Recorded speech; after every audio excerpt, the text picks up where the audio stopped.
Hello friends. इस video में कक्षा 12वीं के छात्रों के लिए वार्षिक परीक्षा जो कि भौतिक विज्ञान का पेपर, इसके लिए most important question with solutions लेकर आ चुके हैं। तो गाइस आपको पूरा वीडियो देखना है। इस वीडियो को देखने के बाद डेफिनेटली आप एग्जाम में अच्छा स्कोर कर सकते हो। गाइस अगर आपने फिजिक्स में अच्छी तैयारी नहीं की है तो ये वीडियो आपको पूरा देखना चाहिए, क्योंकि यहाँ पर मैक्सिमम क्वेश्चन के आंसर हम आपको बताने वाले हैं, जिससे कि आप एग्जाम में अच्छे अंक ला सको। तो गाइस पहला क्वेश्चन है विद्युत द्विध्रुव आघूर्ण का मात्रक। तो आप सब जानते हैं गाइस, इसका मात्रक होता है कूलाम मीटर। ये होता है विद्युत द्विध्रुव आघूर्ण का मात्रक। फिर गाइस तरंग को सदिश रूप में व्यक्त करना है। तो यदि हम तरंग को सदिश रूप में व्यक्त करें तो इस तरीके से लिख सकते हैं k equal to 2 pi by lambda. इसको गाइस आपको याद रखना है 2 पाई बाई लेमडा। और अगला गाइस शुद्ध जल के लिए निरपेक्ष अपवर्तनांक का मान होता है। तो ये आपको याद रखना, ये होता है 1.33। ये होता है शुद्ध जल के लिए निरपेक्ष अपवर्तनांक का मान।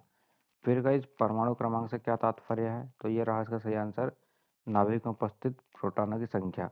इसको क्या कहते हैं, नाभिक में उपस्थित प्रोटॉनों की संख्या को हम कहते हैं परमाणु क्रमांक। फिर जो एन टाइप के अर्धचालक होते हैं गाइस काय में पाए जाते हैं, तो ये होते हैं अधिसंख्यक इलेक्ट्रॉन, अधिसंख्यक होते हैं एन टाइप। और पी टाइप क्या होते हैं गाइस, ये कम होते हैं, इसे अल्पसंख्यक हम कह सकते हैं। फिर गाइस यहाँ पर किस उपकरण का उपयोग वोल्टेज नियंत्रक के रूप में किया जाता है, तो किसका किया जाता है गाइस, जेनर डायोड का। जेनर डायोड से वोल्टेज को नियंत्रित किया जाता है।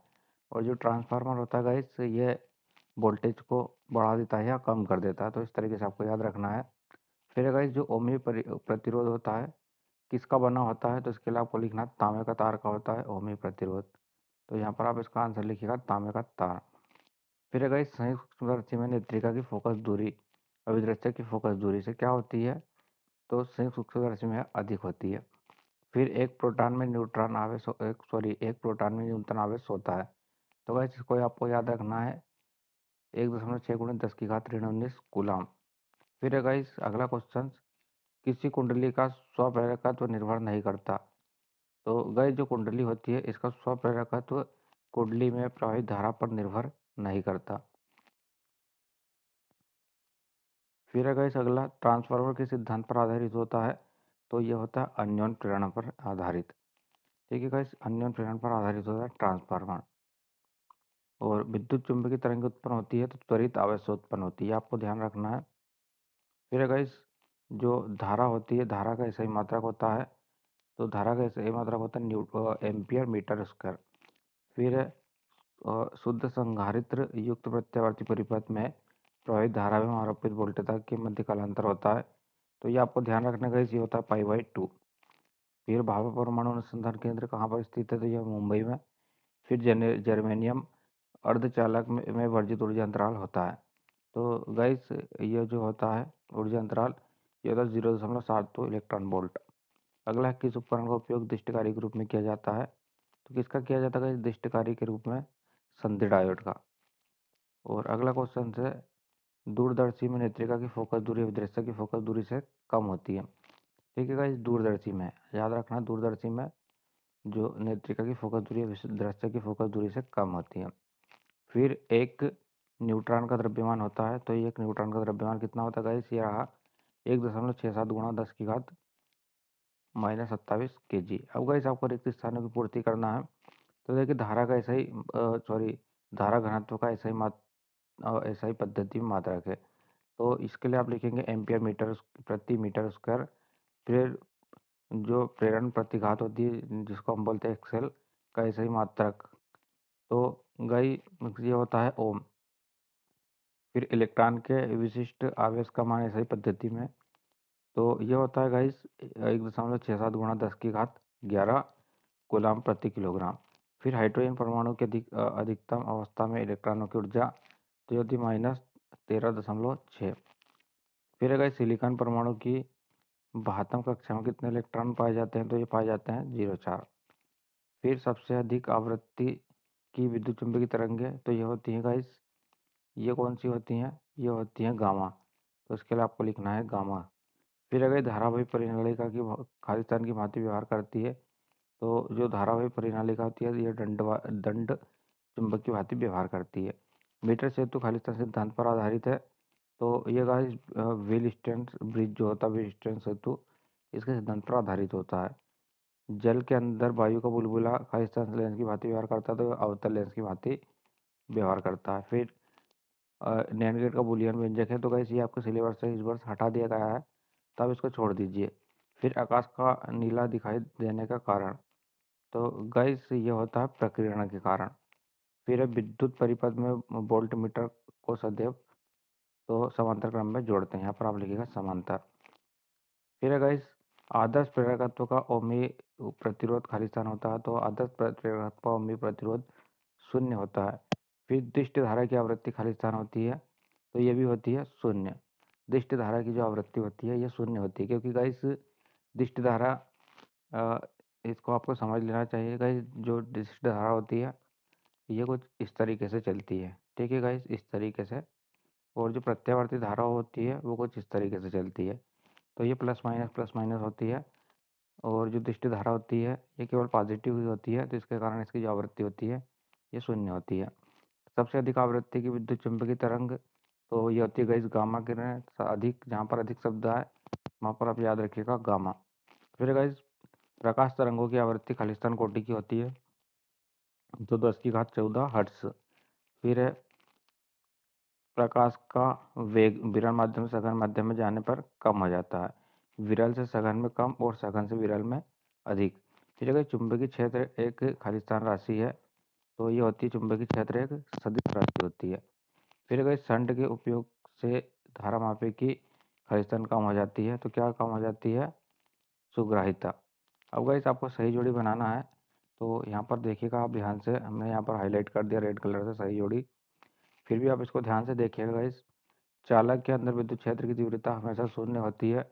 जब भी चालक के अंदर की बात आए तो आप लिखिएगा शून्य। फिर नाइक्रोम एक प्रतिरोध तार होता है। छोटा दंडी चुंबक क्या होता है गाइस? चुंबकीय द्विध्रुव होता है। कितना भी छोटा चुंबक हो वो चुंबकीय द्विध्रुव होगा ही होगा। फिर गाइस दृश्य प्रकाश किरणों के तरंग दैर्घ्य की कोटि ये होती है 10⁶ मीटर। फिर अल्फा कण होते हैं हीलियम नाभिक में, तो यहाँ पर आप लिखिएगा हीलियम नाभिक। और भी कई सही जोड़ी हैं जिसको आपको देखना बहुत ज़रूरी है। सूक्ष्मदर्शी की आवर्धन क्षमता, तो ये रहा गाइस -V0/U0 प्लस ब्रैकेट के अंदर 1 + dy/f। फिर है गाइस यहाँ पर बूस्टर का नियम, तो यहाँ पर 1 - dy/f बूस्टर का नियम है। अवरक्त किरणें कैसी होती है गाइस? ये इसके लिए आप लिखिएगा हर्शेल। और इलेक्ट्रॉन वोल्ट के लिए आप लिखिएगा ऊर्जा का मात्रक होता है इलेक्ट्रॉन वोल्ट। फिर डायनामो विद्युत चुम्बकीय प्रेरण होता है डायनामो के लिए। फिर है इस आमीटर विद्युत धारा मापने का यंत्र। और विद्युत सामर्थ्य, तो इसके लिए आप लिखेंगे वी आई मतलब विद्युत सामर्थ्य। अब गाइस आपको एक बाकी एक शब्द में उत्तर बताना है। तो चुंबकीय क्षेत्र में गति से लाभान्वित कण पर लगने वाले बल को क्या कहते हैं? इसको कहते हैं लॉरेंज बल।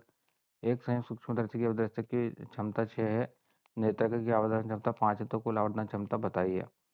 तो गाइस जो आवर्धन क्षमता होती है ये होती है m = m0 × ma, तथा m बराबर आपको दिया है कितना? 30।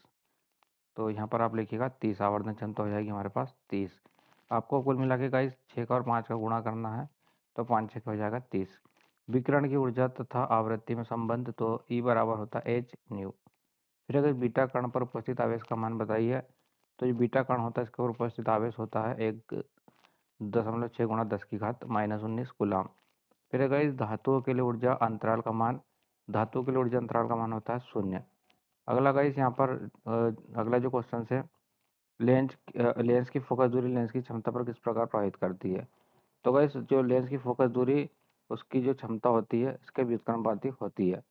मतलब लेंस की क्षमता को अगर गाइस हम लेंस की फोकस दूरी को f मान लें, तो इसकी जो क्षमता होती है लेंस की क्षमता, तो f प्रोपोर्शनल टू जो क्षमता होती है, तो 1/, क्षमता हम लिख सकते हैं। फिर अगर किस गेट को व्युत्क्रम गेट कहा जाता है, तो ये आपको सिलेबस में नहीं, आप इसको बिल्कुल छोड़ दीजिए। फिर अगला क्वेश्चन है लेंस का नियम किस सिद्धांत पर आधारित होता है? तो यह तो ऊर्जा संरक्षण के सिद्धांत पर आधारित। देहली आवृत्ति क्या है? तो देहली आवृत्ति वह न्यूनतम आवृत्ति जिससे कम आवृत्ति में प्रकाश से धातु की सतह से प्रकाश इलेक्ट्रॉन उत्सर्जित नहीं हो सकते, चाहे प्रकाश की तीव्रता कितनी भी हो। फिर अगर इस खगोलिक दूरदर्शी की आवर्धन क्षमता कैसे बढ़ाई जाती है, तो अभिदृश्य की फोकस दूरी बढ़ाकर एवं नेत्रिका की फोकस दूरी को कम करके। कुचालक माध्यम की उपस्थिति पर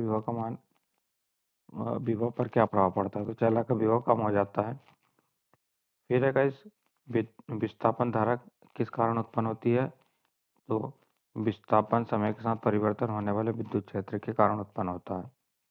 ठीक है गाइस, अगला हम देखते हैं और यहाँ पर भी हमें एक शब्द एक वाक्य में उत्तर बताना है। तो चुंबक के चुंबकीय आघूर्ण की दिशा क्या होती है, तो गाइस एस ध्रुव से एन ध्रुव की ओर, एस से एन की ओर, आपको इसको ध्यान रखना है। तो अगला गाइस धारा मापी को वोल्टमीटर में कैसे परिवर्तित किया जाता है, तो धारा मापी कुंडली के साथ उच्च प्रतिरोध को श्रेणी क्रम में जोड़ने पर धारा मापी वोल्टमीटर में परिवर्तित हो जाता है। अनुगमन वेग पर ताप का क्या प्रभाव पड़ता है, तो ताप बढ़ाने पर अनुगमन वेग कम हो जाता है। फिर है गाइस विकिरण की ऊर्जा तथा आवृत्ति में संबंध, तो E बराबर एच न्यू। अगला है गाइस देहली आवृत्ति क्या होती है, तो हमने अभी देखा वह न्यूनतम आवृत्ति होती है जिससे कम आवृत्ति में प्रकाश है धातु की सतह से प्रकाश इलेक्ट्रॉन उत्सर्जित नहीं हो सकते। अगला है गाइस लेंस की क्षमता का मात्रक, तो जो लेंस की क्षमता होती है इसका मात्रक होता है डाईऑप्टर। अब गाइस आपको सत्य सिद्ध बताना है, तो अवरक्त तरंग की खोज वैज्ञानिक रिटर ने की थी, तो ये बिल्कुल हो जाएगा असत्य। फिर नेज अर्धचालकों के मुक्त इलेक्ट्रॉनों की संख्या होलों की संख्या के बराबर होती है, तो गाइस ये एकदम सत्य हो जाएगा। देखिए गाइस जो अर्धचालक होते हैं दो तरीके के होते हैं, एक नेज होता है और जो एक अर्धचालक होता है इसके बारे में आपको मालूम, और अपद्रव्य। तो यहाँ पर गाइस नेज अर्धचालक मुक्त इलेक्ट्रॉनों की संख्या के बराबर होती है, तो यह सही। फिर वोल्ट मीटर भी वहाँ पे से अधिक श्रेष्ठ है, तो ये हो जाएगा असत्य। ड्री फिर गाइस जो अगला क्वेश्चन है यहाँ पर ड्री बांगली तरंग विद्युत चुंबकीय तरंग है, तो यह भी हो जाएगा असत्य। परमाणु एक धनात्मक कण है, तो यह हो जाएगा असत्य। फिर एक पूर्ण चक्र में किसी प्रेरक की आपूर्ति माध्य शक्ति शून्य होती है, तो यह हो जाएगा सत्य। फिर माइक्रोवेव आवन का कार्य रेडियो तरंगों पर आधारित होता है, तो यह हो जाएगा असत्य। अगर इस 2 अंकों के क्वेश्चन है जिसको आपको बिल्कुल भी नहीं छोड़ना है, आप सिर्फ इसे एक बार ध्यान से देख लीजिएगा, या आपको याद है तो अपने अकॉर्डिंग इस क्वेश्चन को याद कर लीजिएगा। गामा किरणों का स्रोत तथा उपयोग, तो इन विकिरणों की उत्पत्ति नाभिकीय क्रियाओं से होती है। रेडियो एक्टिव पदार्थ जैसे यूरेनियम रेडियम आदि से यह किरण स्वतः उत्सर्जित हो जाती है। और उपयोग गाइस 2 आपको याद रखना है, एलिथीन से पॉलीथीन बनाने में और नाभिकीय संरचना का पता लगाने में और कैंसर के इलाज करने में। विस्थापन धारा क्या होती है गाइस, मोस्ट इंपॉर्टेंट क्वेश्चन। तो किसी परिपथ में समय के साथ परिवर्तित विद्युत क्षेत्र के कारण उत्पन्न धारा को क्या कहते हैं, विस्थापन धारा कहते हैं। इसे आईडी से प्रदर्शित करते हैं। फिर गाइस एम्पियर का परिवर्ती नियम, तो देखिए गाइस यहाँ पर इसके अनुसार किसी बंद परिपथ के चारों ओर चुंबकीय क्षेत्र जिसको हम बोलते हैं बी, इसका रेखीय समाकलन उस परिपथ द्वारा परिबद्ध क्षेत्रफल से गुजरने वाली कुल धारा, मतलब इसमें कुल धारा में चालन धारा और विस्थापन धारा दोनों को ले सकते हैं, का म्यू नॉट गुना होता है। तो गाइस आप वीडियो को रोककर इसको ध्यान से पढ़ लेना, और हम इसको इंटीग्रेशन फॉर्म में लिखते हैं, तो integration of B into d l equal to mu naught और I C plus I D. आई सी है गाइस चालन धारा और आई डी है विस्थापन धारा। तो हम इसको इस तरीके से भी लिख सकते हैं,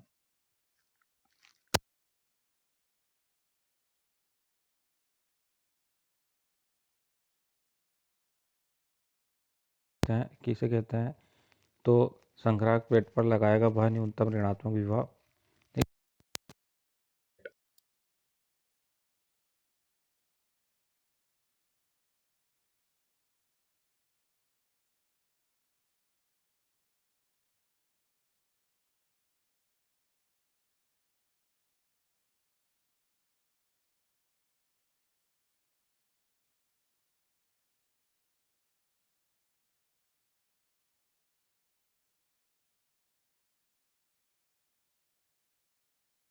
क्रम में उपस्थित 5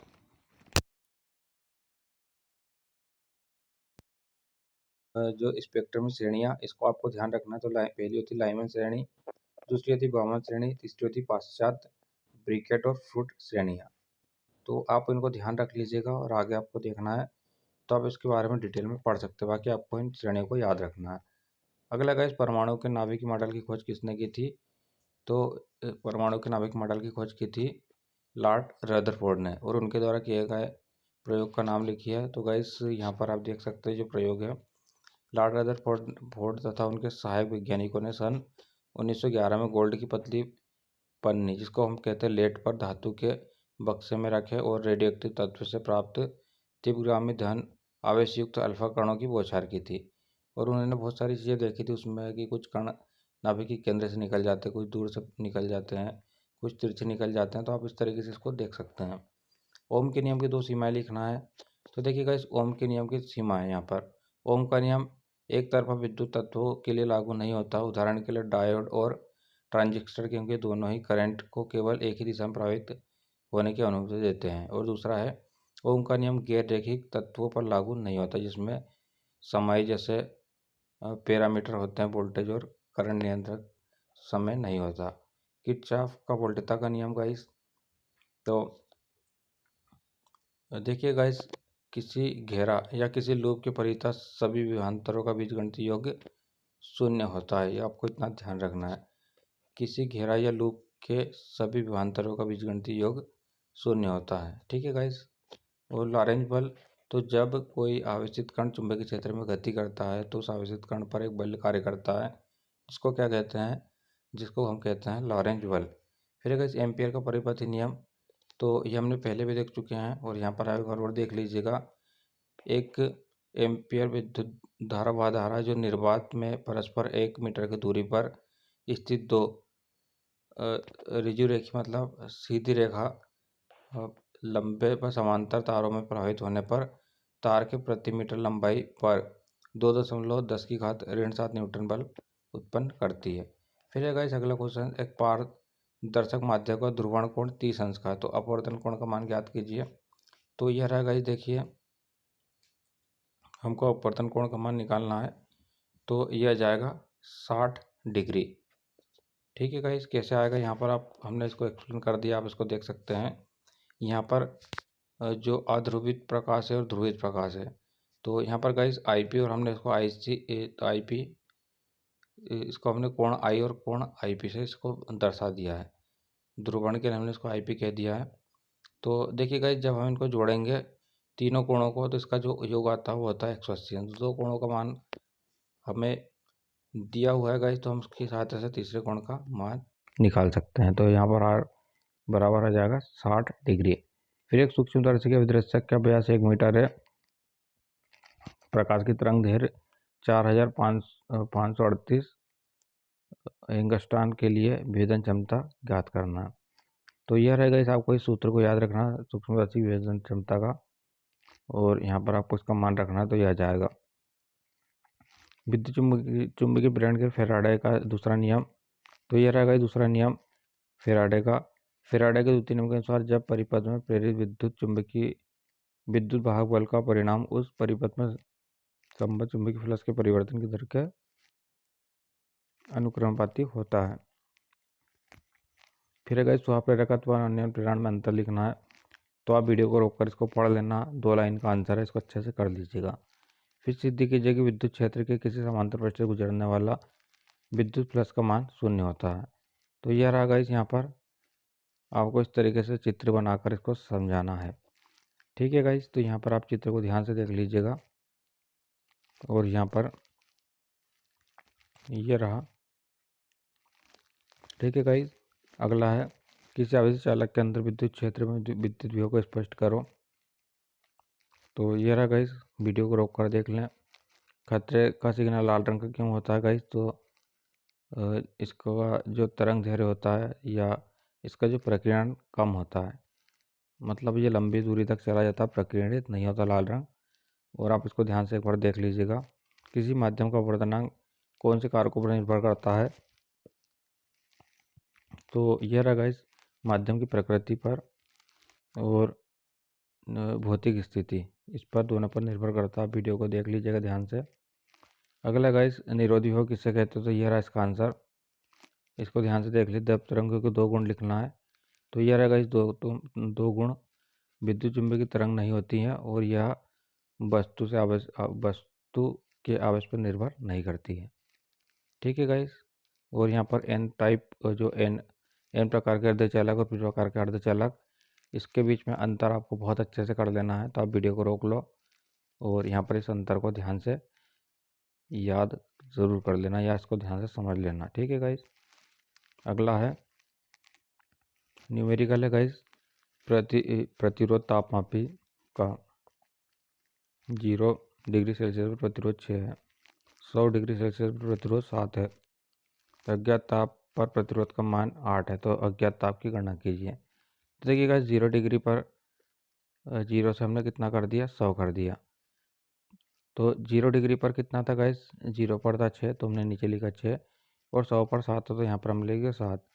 फिर यहाँ पर जो टेम्परेचर है T, जिसको हमने अज्ञात प्रतिरोध है जिसका मान था हमारे पास 8, तो यहाँ पर हमने T डिग्री सेल्सियस इसको लिख दिया 8।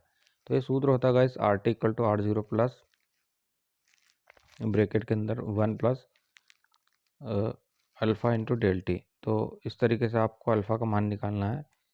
और यहाँ पर देख लीजिएगा गाइस ध्यान से,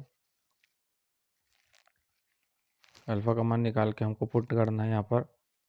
ठीक है गाइस। तो यह जाएगा हमारे पास टी का मान, जो कि टी बराबर हमारे पास आ जाएगा 200।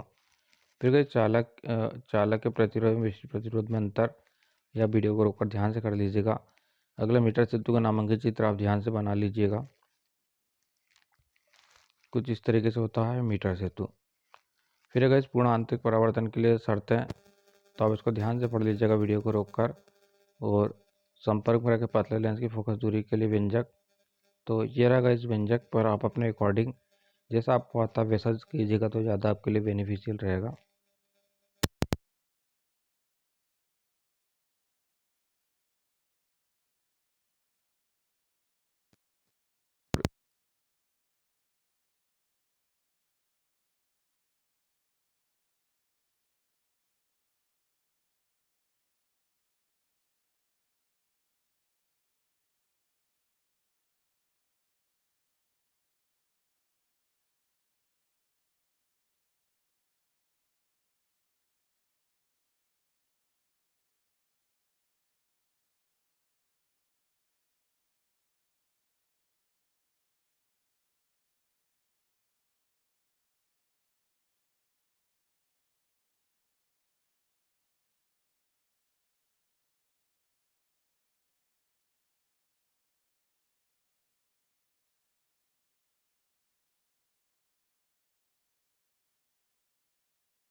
ऊपर वाली क्वांटिटी को बढ़ाने पर इसकी धारिता बढ़ेगी और नीचे वाली जो क्वांटिटी है इसको कम करने पर धारिता कम होगी। तो इसको आप ध्यान रखिएगा।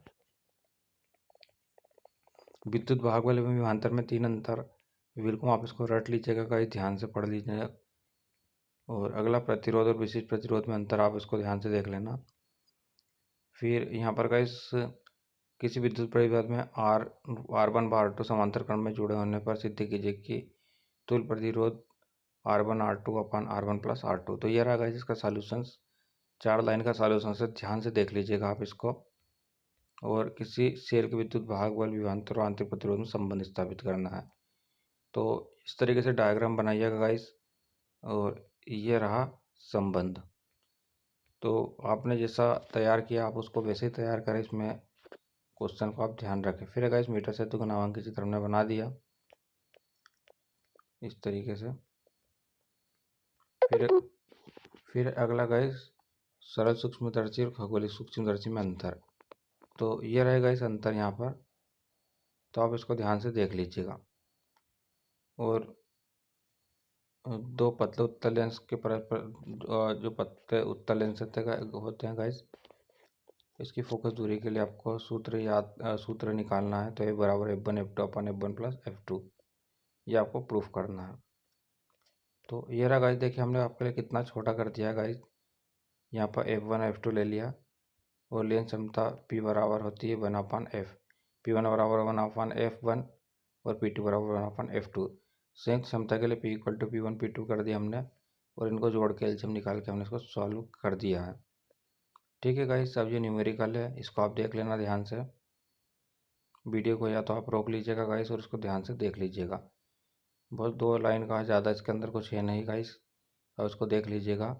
और ये क्वेश्चन को आप ध्यान से देख लीजिएगा। अब गाइस जो 5 अंक के क्वेश्चन है, आप इनको बिल्कुल बहुत अच्छे से तैयार कर लीजिएगा। वीडियो को रोक कर इन क्वेश्चन को ध्यान से देख लीजिएगा। ठीक है गाइस, ये रहे क्वेश्चंस। इसमें से आप जो गेट वाले क्वेश्चन है इनको छोड़ दीजिएगा, क्योंकि ये सिलेबस से हट गए हैं। ठीक है गाइस, ये रहे। तो इस वीडियो में इतना ही गाइस, थैंक्स फॉर वॉचिंग।